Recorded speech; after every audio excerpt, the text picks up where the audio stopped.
میں تو امتی ہوں اے شاہ امم، کر دے میرے آقا اب نظر کرم۔ میں تو امتی ہوں اے شاہ امم، کر دے میرے آقا اب نظر کرم۔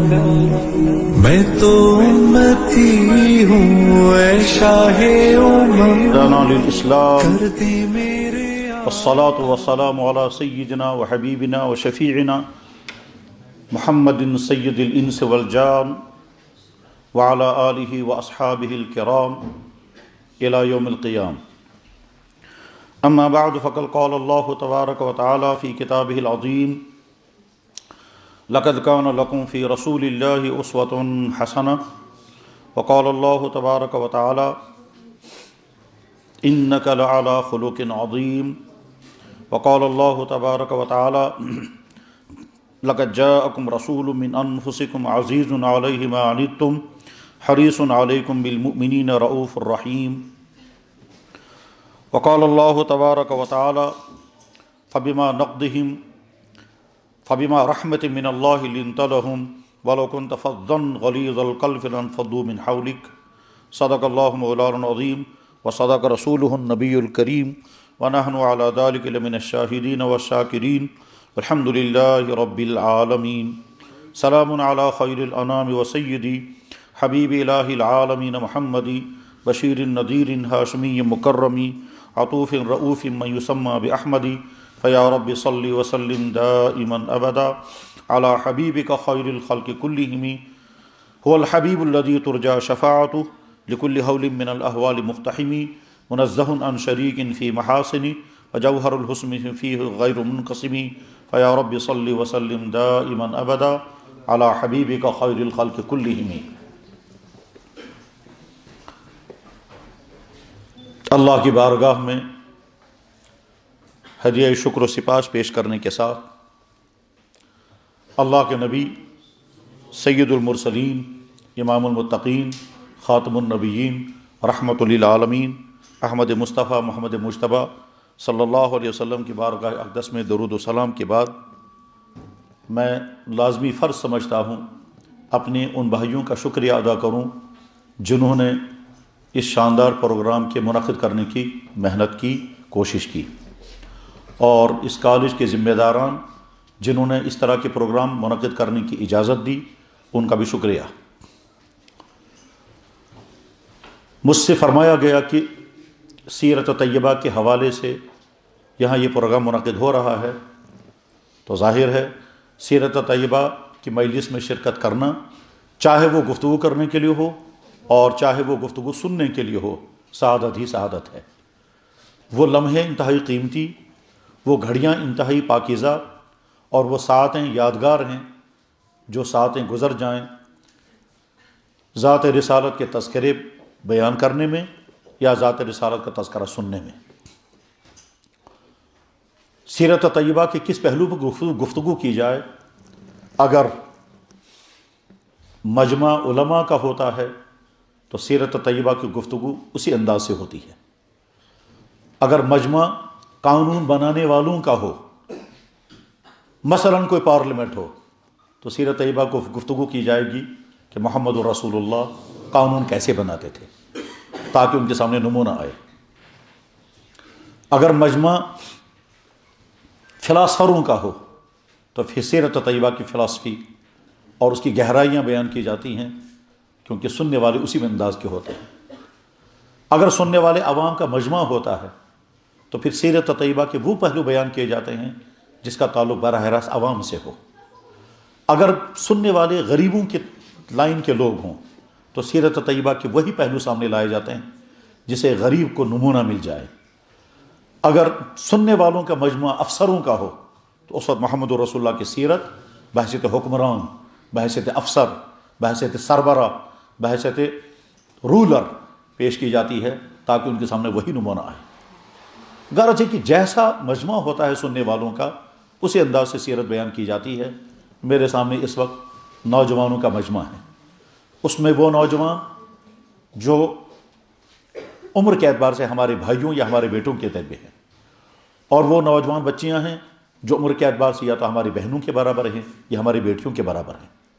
ظاہر ہے اس وقت اگر میں سیرت طیبہ کے ان پہلوؤں کا تذکرہ کروں جن پہلوؤں کا آپ کی زندگی سے براہ راست کوئی ٹچ نہیں، تو آپ سننے کے حد تک سنیں گے، یاد رکھنے کے حد تک یاد بھی رکھیں گے، اور آپ کو ایمانی اور روحانی فائدہ ہوگا، مگر اس پہلو کو چھوڑ کر کے اگر براہ راست وہ پہلو لایا جائے جو براہ راست آپ کی زندگی سے اس وقت ٹچ کر رہا ہے، آپ اس وقت جوانی کی زندگی گزار رہے ہیں اور اپنی زندگی کے نازک ترین کروشل ٹائم سے گزر رہے ہیں، اس میں آپ کے بگڑنے کے بھی بہت خطرے ہیں اور بننے کے بھی بہت امکانات ہیں۔ آپ بگڑ جائیں گے تو ساری زندگی آپ کی بگاڑ کا شکار ہوگی، اور اگر آپ بنے، سنورے اور اپنی جوانی کو صحیح طرح سے گزارا تو آپ کی آئندہ کی ساری لائف اسی مضبوط بنیاد پر کھڑی ہوگی۔ تو ایسے موقع پر بیدار مغزی کا تقاضا یہ ہے کہ سیرت طیبہ کے وہ پہلو سامنے لائے جائیں جو پہلو براہ راست آپ کی زندگی سے جوڑ کھاتے ہیں، براہ راست آپ کی زندگی سے متعلق ہیں۔ اور میرا یہاں آنا، میرے جن بھائیوں نے یہاں آنے کے لیے، یہاں لانے کے لیے کوششیں کی، ان کی کوششیں اور ہمارا یہاں حاضر ہونا، اور جن بھائیوں نے یہاں تک پہنچایا ان کی ساری محنت یقیناً ثمرہ آور ہو جائے گی اگر اس وقت کی گفتگو سے ہمارے کسی ایک نوجوان، چاہے وہ لڑکا ہو یا لڑکی، مستقبل کی زندگی اچھی گزرے اور وہ کچھ سبق لے کر کے ساری زندگی کو اسی سبق کے مطابق گزارنے کا پیغام لے کر کے جائے، تو پھر سیرت طیبہ کے اس مجلس کا نفع یقینی ہے۔ ورنہ کبھی ایسا ہوتا ہے سیرت پر شاندار گفتگو کی گئی، سیرت پر شاندار پروگرام منعقد کیے گئے، لیکن زندگی سیرت کے نمونہ لینے سے خالی تھی اور آئندہ بھی خالی رہتی ہے۔ ایسا بھی ہوتا ہے کہ سیرت کے مجلس میں کوئی صاحب آئیں اور وہ جو کچھ بول رہے ہیں سیرت کے متعلق خود اس کی زندگی سیرت سے ہٹی ہوئی، اور وہ سیرت کو اپنانے کے لیے تیار نہیں، مگر سیرت پر ٹاک اس طرح دیں گے کہ سارے لوگ واہ واہ کریں گے، مگر سننے والے جو واہ واہ کرتے ہیں وہ بھی سیرت سے محروم ہیں، اور بولنے والا جو بول رہا ہے وہ بھی سیرت سے محروم ہے۔ تو اس طرح کی گفتگو بس بولنے کے حد تک تو لذت آمیز ہے، سننے کے حد تک تو حلاوت اس میں ہے، مگر عملی طور پر وہ ہمارے لیے نمونہ نہیں بن پاتی۔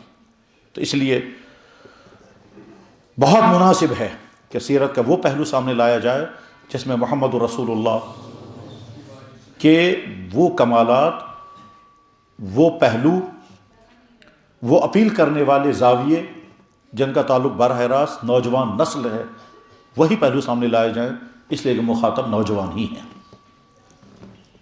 تو نوجوان دوستو، محمد الرسول اللہ صلی اللہ علیہ وسلم کمالات کے اعتبار سے اس کائنات میں سب سے اونچے مقام پر ہیں۔ کمال چاہے جس درجے کا بھی ہو، آپ چاہے علمی کمال لے لیں، چاہے اخلاقی کمال لیں، چاہے صحت کا کمال لیں، چاہے کیریکٹر کا کمال لیں، چاہے ہمدردی اور شفقت کا کمال، جو بھی پہلو اس دنیا میں اچھائی کا پایا جا سکتا ہے اس پہلو میں محمد رسول اللہ کے مقام پر کوئی نہیں پہنچ سکتا۔ اور یہ صرف ایک مسلمان عقیدت کی بنیاد پر نہیں، حقیقت یہی ہے کہ جب بھی کوئی دنیا میں شخص محمد رسول اللہ کی سیرت پڑھے گا اور ذہن کو خالی رکھ کر پڑھے گا، حقیقت پسندی کو سامنے رکھ کر پڑھے گا، تعصب کی اینک اتار کر کے پڑھے گا، نفرت کی اینک ایک طرف رکھ کر کے پڑھے گا، اور اوپن ذہن رکھ کر کے جب پڑھنے لگے گا تو بے اختیار وہ کہہ سکے گا کہ اس جیسی پاکیزہ زندگی تو کسی کی بھی نہیں ہے۔ مکہ مکرمہ میں ہمارے نبی نے 13 سال وہ گزارے ہیں جس میں سخت ترین مخالفتیں، دشمنیاں، عداوتیں، ظلم، تکلیفیں، یہ سب کچھ ہوتا رہا ہے، مگر اس مکہ مکرمہ کی سرزمین میں ایک شخص بھی ایسا نہیں پایا گیا جو آپ کے کیریکٹر کو داغ لگا سکے، جو یہ کہہ سکے کہ آپ کا کیریکٹر فلاں اعتبار سے نعوذ باللہ من ذالک کا کوئی لوز تھا۔ تکلیف دینے والے ہر طرح کی تکلیف پہنچاتے رہے، مگر کوئی نہیں کہہ سکا کہ آپ کی جوانی تو خود ایسی گزری ہے، آپ نے جوانی میں فلاں فلاں کام ایسا نامناسب کام کیا ہے، کوئی نہیں کہہ سکا۔ اس کا مطلب یہ ہے کہ ان کی زندگی اتنی پاکیزہ زندگی تھی کہ جو ان کے دشمن ہیں وہ بھی کوئی الزام نہ لگا سکے، ورنہ ظاہر ہے جو لوگ جھوٹی تہمتیں لگاتے تھے، جو لوگ مارنے کے پلان بناتے تھے، اگر ان کو یہ پتہ چل جاتا کہ ان کی زندگی میں فلاں پہلو لوز ہے، جوانی میں فلانی غلطیاں ان سے ہوئی ہیں، تو لازماً اس کو ہائی لائٹ کرتے، مگر ایک طرف سے وہ مخالفت نہیں کرتے تھے، دوسری طرف سے کہتے تھے اس سے زیادہ امانت دار اور کوئی نہیں، اس سے زیادہ پاکیزہ اور کوئی نہیں۔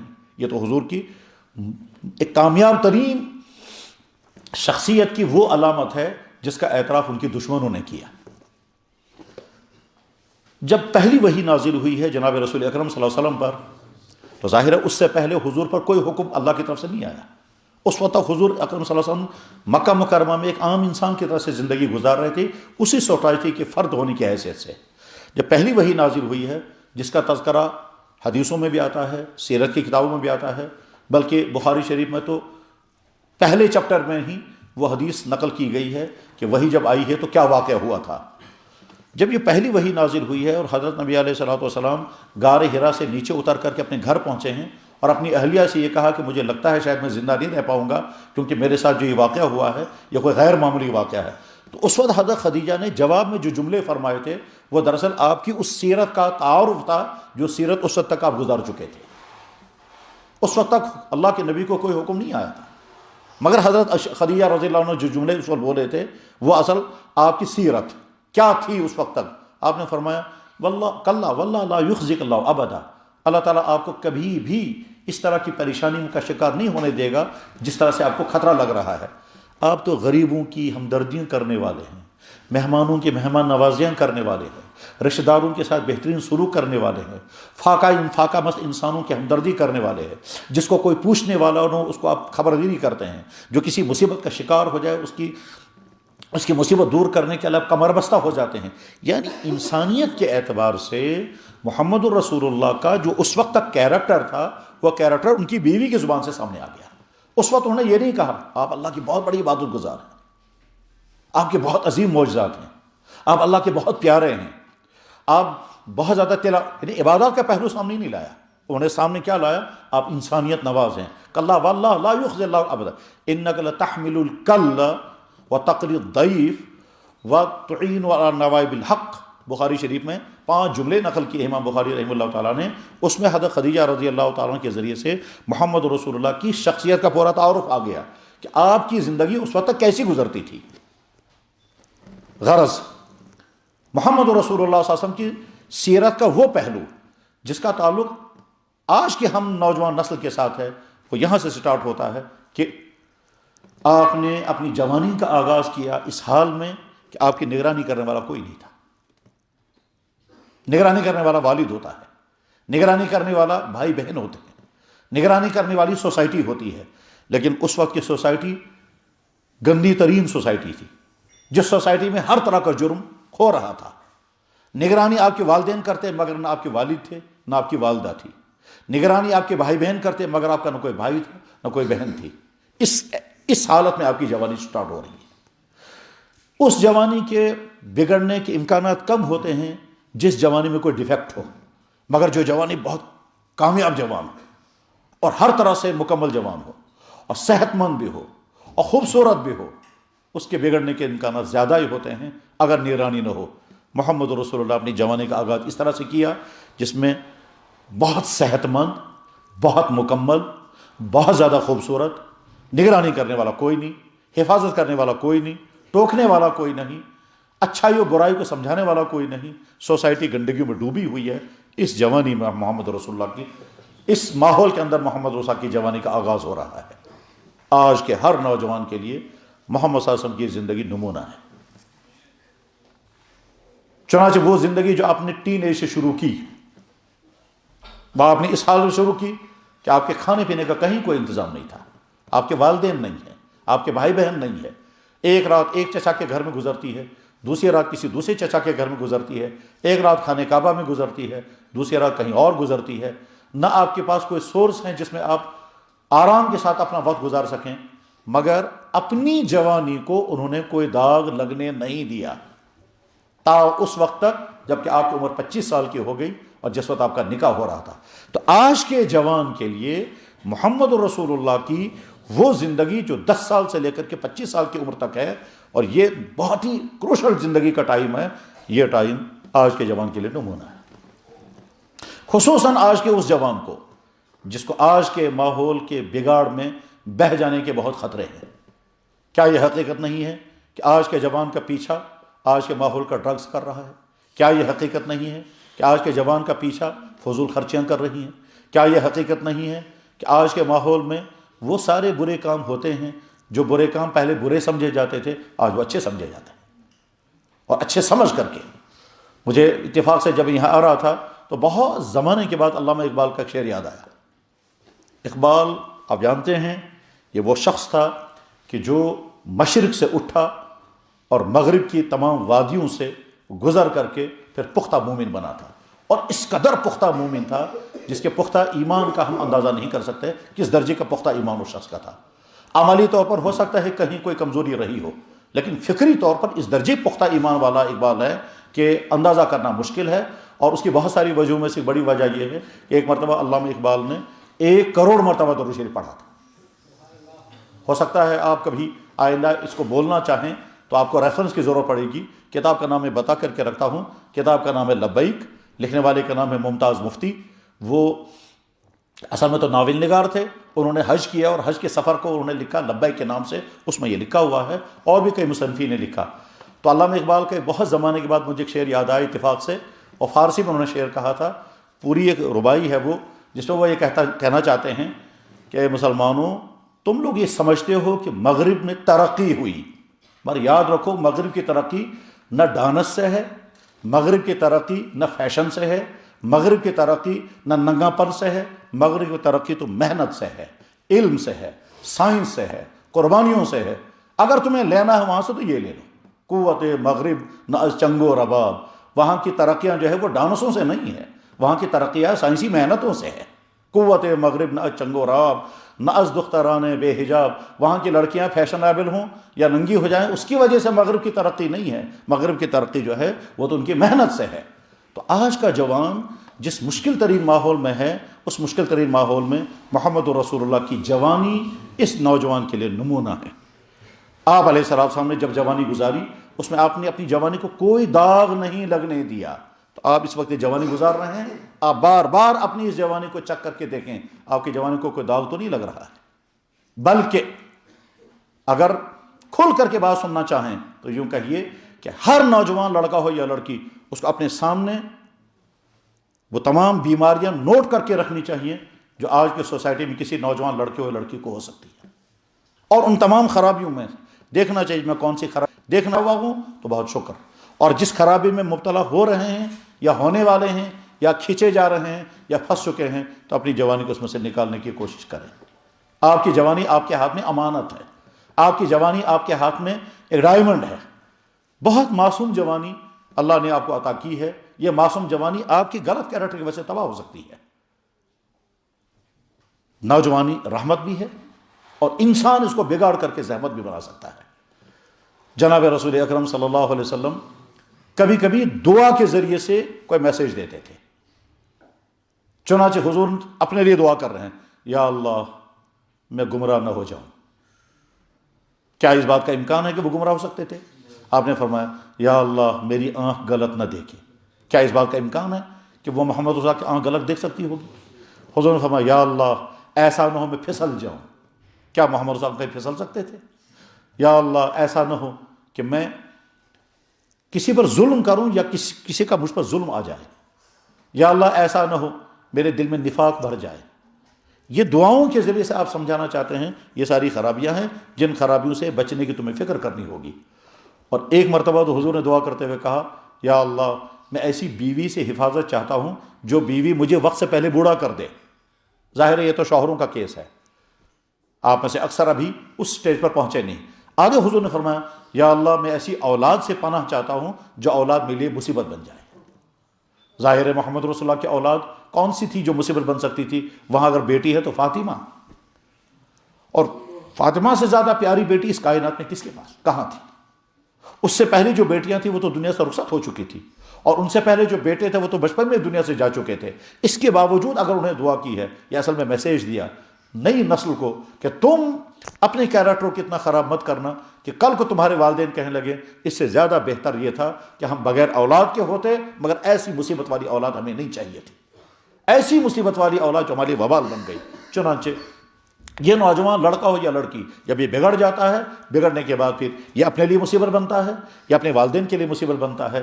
اس لیے میرے نوجوان بھائیوں، چاہے آپ لڑکے ہوں یا بیٹیاں ہوں، اپنی جوانی کو ان تمام خرابیوں سے بچا کر کے نکال کے لے جائیں۔ آپ کے لیے سب سے بڑا امتحان اس وقت یہی ہے۔ اور محمد رسول اللہ کی جوانی کی سیرت آپ سے یہی مطالبہ کرتی ہے۔ گویا 25 سال کی عمر میں جب آپ کا نکاح ہوا، اس وقت آپ خاموش زبان سے کہہ رہے ہیں میری جوانی کو دیکھو، پاک صاف جوانی ہے، اس میں کہیں کوئی داغ نہیں لگا، اس میں کہیں کوئی برائی نہیں آئی۔ اور جس وقت آپ کا نکاح ہوا تھا، ظاہر حضور یتیم تھے، ان کے والد نہیں، ان کی والدہ نہیں، ان کا نکاح کیا ان کے چچا ابو طالب نے، اور جس خاتون کے ساتھ نکاح ہوا وہ 40 سال کی عمر کی حضرت خدیجہ تھی، ان کے ساتھ ان کا نکاح ہوا ہے۔ تو 40 سال کی خاتون کے ساتھ 25 سال کے جوان اور خوبصورت ترین جوان کا نکاح ہو رہا ہے۔ اس نکاح کی مجلس میں ابو طالب نے جب تقریر کی اور خطبہ پڑھا اور اس میں شاعری کی، اور وہ دلچسپ بات یہ ہے کہ ابو طالب نے اس وقت جو شاعری و نعت پڑھی تھی، اس نعت کا ایک شعر امام بخاری نے بخاری شریف میں نقل کیا، حالانکہ بخاری شریف حدیث کی کتاب ہے، اور حدیث میں محمد صلی اللہ علیہ وسلم کی باتیں نقل ہوں گی، حدیث نام ہی اس کا ہے۔ ابو طالب کی بات، ابو طالب کا شعر بخاری شریف میں نقل ہونے کے کوئی معنی ہی نہیں ہے، پر اس کے باوجود امام بخاری نے اس نعت میں سے ایک شعر اس میں شامل کر دیا ہے۔ مجھے وہ شعر اس وقت نہیں سنانا ہے، مجھے دوسرا شعر سنانا ہے کہ ابو طالب نے نکاح کی مجلس میں کھڑے ہو کر کے اعلان کے ساتھ وہ شعر پڑھا۔ اس شعر کا ترجمہ یہ ہے: اے مکہ کے لوگو، میرا یہ بھتیجا مالی اعتبار سے یقیناً کمزور ہے، میرا یہ بھتیجا یتیم ضرور ہے، میرا یہ بھتیجا اس طرح اس کا نہ باپ ہے نہ ماں ہے، مگر کردار کے اعتبار سے کوئی مکے کا جوان اس کا مقابلہ نہیں کر سکتا۔ کوئی اعلان کر رہا ہے وہ کہ میرے اس بے بھتیجے کا کردار دیکھو کتنا پاکیزہ ہے۔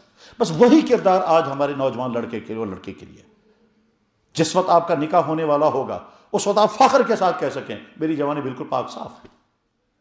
اور خدا نہ خواستہ اگر آپ کی جوانی کو کوئی داغ لگ گیا تو اس وقت ایک طرف سے خوشیاں ہوں گی اور دوسری طرف سے وہ داغ آپ کو اندر اندر سے ڈس رہا ہوگا کہ میں اس وقت ویسا پاک نہیں ہوں جیسا مجھے ہونا چاہیے۔ جس وقت لڑکا ہو یا لڑکی، جس وقت اس کا نکاح ہونے والا ہو، وہ فخر کے ساتھ اپنے ہونے والی زندگی کے ساتھی کو کہہ سکے میں الحمدللہ میری نگاہ بھی پاک ہے، میرا دل بھی پاک ہے، مجھے کسی کے ساتھ کوئی کانٹیکٹ نہیں رہا، مجھے کسی کے ساتھ افیئرز نہیں تھے، مجھے کسی کے ساتھ برائیاں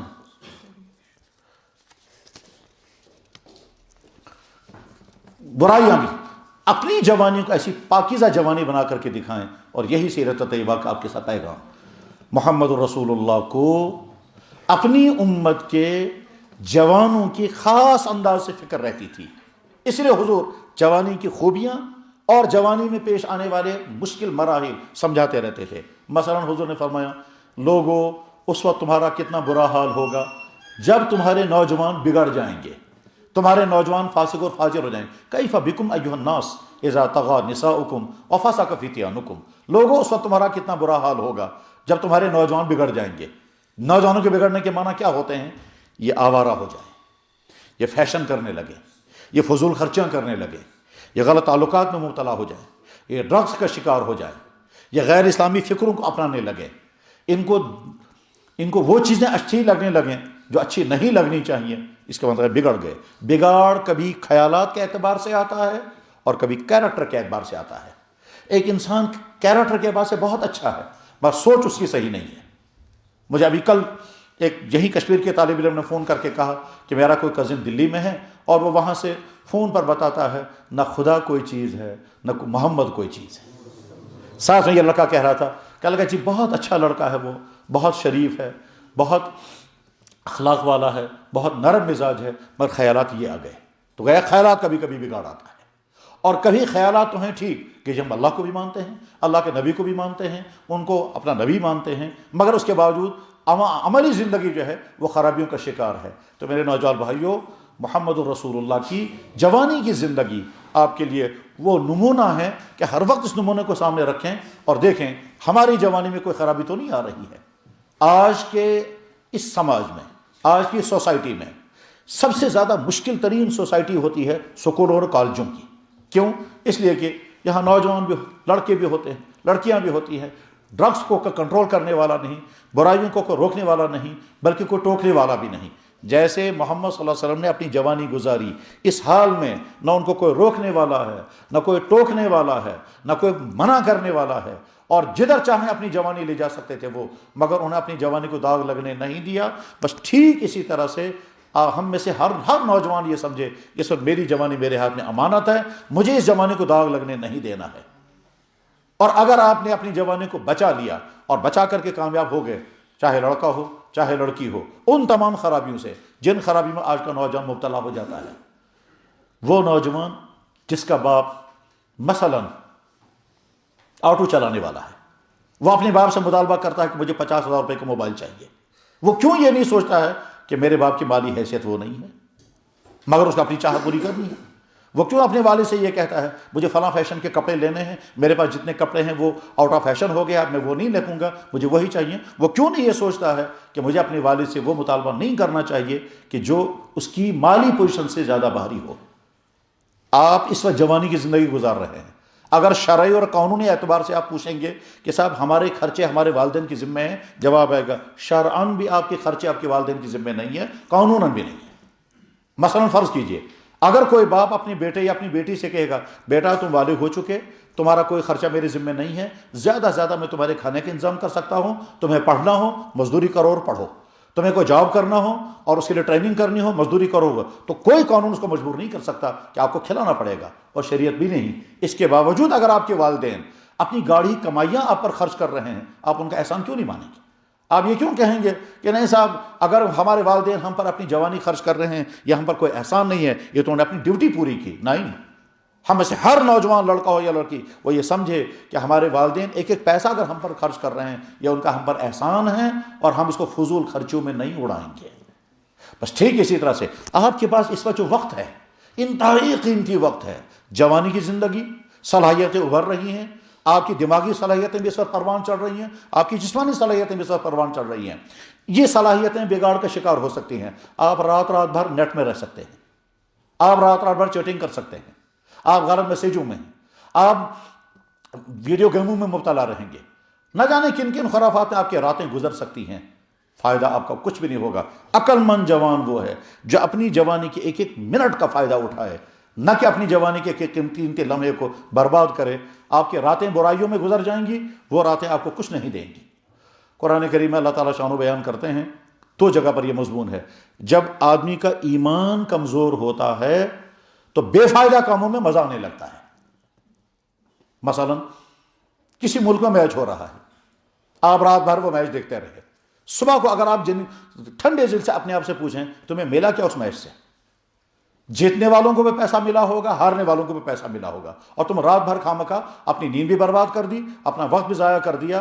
اگر تمہاری پسندیدہ ٹیم نے جیت لیا تو تم خوش، اور اگر تمہاری پسند والی ٹیم نے ہار لیا تو تم مایوس، حالانکہ نہ تمہاری خوشی کا ان کو کوئی فائدہ ہونے والا ہے، نہ تمہاری مایوسی کو کوئی فائدہ ہونے والا ہے، مگر آپ نے جس چیز کی خوشی منائی وہ آپ کی خوشی تھی ہی نہیں، اور جس چیز کا آپ غم منا رہے ہیں وہ آپ کا غم تھا ہی نہیں، اور جس کے لیے آپ نے ساری رات گزار دی ہے وہ آپ کا کیس ہی نہیں تھا، آپ نے اپنی رات برباد کر دی۔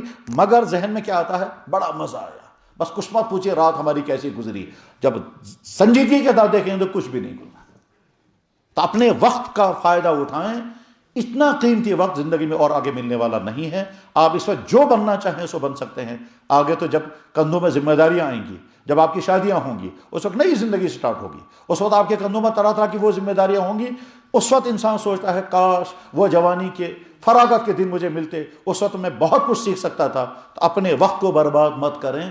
جناب رسول اکرم صلی اللہ علیہ وسلم کی سیرت کا ایک اہم ترین پیغام یہ حضور فرمایا کرتے تھے اپنی زندگی کے ایک ایک منٹ کا تمہیں حساب دینا ہوگا، فلاں ٹائم میں تم نے کیا کیا کیا تھا۔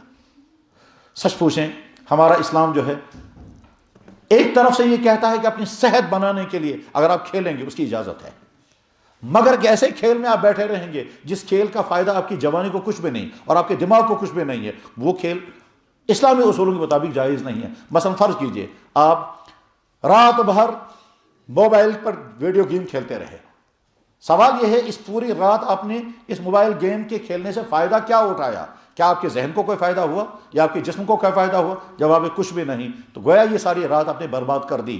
جیسے میں عرض کر رہا ہوں اپنے پیسے کا صحیح استعمال سیکھیں، بس ٹھیک اسی طرح سے اپنے وقت کا صحیح استعمال سیکھیں، اپنے وقت کو برباد مت کریں۔ آپ کے پاس آپ کا وقت انتہائی قیمتی ہے، اور یہ قیمتی وقت آئندہ زندگی میں آنے والا نہیں ہے۔ ہر منٹ دنیا کا انمول ہیرا ہے، یہ منٹ جو گزر گیا یہ منٹ اب دوبارہ واپس آنے والا نہیں ہے. آپ اپنی منٹ کے ایک ایک وقت ایک ایک لمحہ ٹھیک طرح سے گزاریں اور اپنے اندر صلاحیتیں پیدا کریں. اگلی زندگی آپ کی بڑی ذمہ داری والی زندگی آ رہی ہے. آپ اپنی اس جوانی کی آج کی مستی میں اور سطحی سوچ میں مت گزاریں. مستقبل کی بڑی ذمہ داری آپ کے کندھوں پر آ رہی ہیں اور وہ ذمہ داریاں خود آپ کی، آپ کے گھر کی، آپ کے والدین کی. یہ تو وہ ذمہ داریاں ہیں جو عمومی ہیں اور بحیثیت مسلمان کے آپ کے کندھوں پر تو آپ کی قوم کی ذمہ داریاں آئیں گی. مستقبل میں آپ میں سے کوئی افسر ہوگا، مستقبل میں سے آپ میں سے کوئی بزنس مین ہوگا، مستقبل میں سے ہو سکتا ہے آپ میں سے کوئی سیاست میں چلا جائے. مستقبل میں آپ کے کندھوں پر آپ کی صلاحیتوں کے مطابق چھوٹی یا بڑی ذمہ داری آ سکتی ہیں اور چھوٹی بڑی ذمہ داریاں آپ تب نبھا سکیں گے جب ابھی سے آپ نے سیکھا ہو مشکلات کو جھیلنا، سیکھا ہو آپ نے مشکلات کا مقابلہ کرنا، سیکھا ہو آپ نے اپنے آپ کو کنٹرول میں رکھنا، اپنے آپ کو قابو میں رکھنا. تب آپ مشکلات کا سیکھیں. کل اخلاق سیکھیں گے تو مستقبل کے اخلاق والی زندگی گزاریں گے. برداشت سیکھیں گے تو مستقبل میں برداشت والی زندگی گزاریں گے. آئندہ آپ کے قدم قدم پر امتحانات آئیں گے اور امتحانات میں آپ کے کیریکٹر کا بھی امتحان ہوگا. اگر آپ نے ابھی اپنے کیریکٹر کو مضبوط رکھا تو آئندہ آپ اپنے اس کیریکٹر کو کامیاب طرح سے گزار سکیں گے. محمد رسول اللہ کو جب مصیبتوں کا سامنا آیا تو گھبرائے نہیں، اور جب آپ کے ہاتھ میں اقتدار آیا تو اقتدار کا غلط استعمال بھی نہیں کیا. اب اندازہ کریں، جب پورے عرب میں حضور کی حکومت تھی تو جنہوں نے حضور کو ستایا تھا، تکلیفیں پہنچائی تھی، ان میں سے کتنوں سے حضور نے انتقام لیا؟ جواب ایک سے بھی نہیں. آپ اعلان کر کے کہہ سکتے ہیں اے دنیا کے انسانوں، محمد الرسول اللہ سے زیادہ رحم دل انسان اس کائنات میں کوئی بھی پیدا نہیں ہوا کہ جب بڑے بڑے تکلیف دینے والے آپ کے سامنے تھے اور اقتدار آپ کے ہاتھ میں تھا اور آپ صرف اشارہ کر سکتے تھے، گردن اڑا دی جاتی، اور آپ نے کسی ایک کو بھی حکم نہیں دیا اس نے مجھے ستایا اس کو ختم کر دو، اس نے مجھے ستایا اس کو جیل میں بند کر دو، کسی ایک کو بھی نہیں. یہ تبھی ہوا کہ جب آپ نے سیکھا تھا یہ سارا کچھ. تو آپ اس وقت جوانی کے جس دور سے گزر رہے ہیں اس میں یہ ساری صلاحیتیں آپ اپنے اندر پیدا کریں گے. اگر یہ صلاحیتیں پیدا نہیں ہو سکی تو مستقبل کی زندگی میں آپ ناکام ہو جائیں گے. آپ کو برداشت کرنا بھی سیکھنا ہوگا تو مستقبل کی زندگی میں آپ کو قدم قدم پر برداشت کرنا پڑے گا. آپ کو اپنے نفس کو قابو میں کرنا سیکھنا ہوگا تو مستقبل میں آپ اپنے نفس کو قابو میں، ورنہ ایسا ہو سکتا ہے آپ نے عجیب فضول خرچی سیکھی، کل کو آپ کسی دفتر میں پہنچیں گے تو کرپشن کے ساتھ وہاں افسری چلائیں گے. آپ نے ابھی برداشت نہیں سیکھا، کل کو آپ بزنس کریں گے، معمولی غلطی کی بنا پر ریئیکٹ کریں گے اور اس کے بعد پھر آپ کا بزنس ناکام ہو جائے گا. تو صبر سیکھیں، برداشت سیکھیں، اخلاق سیکھیں، اور یہ سارا اسی دور میں آپ سیکھ سکتے ہیں. محمد رسول اللہ صلی اللہ علیہ وسلم جوانوں کے متعلق جو گفتگو فرماتے تھے ان سے ایک جملہ آپ نے یہ بھی فرمایا، الشباب شعبۃ من الجنون. جوانی ایک قسم کا پاگل پن ہے، اور یہ پاگل پن جب سوال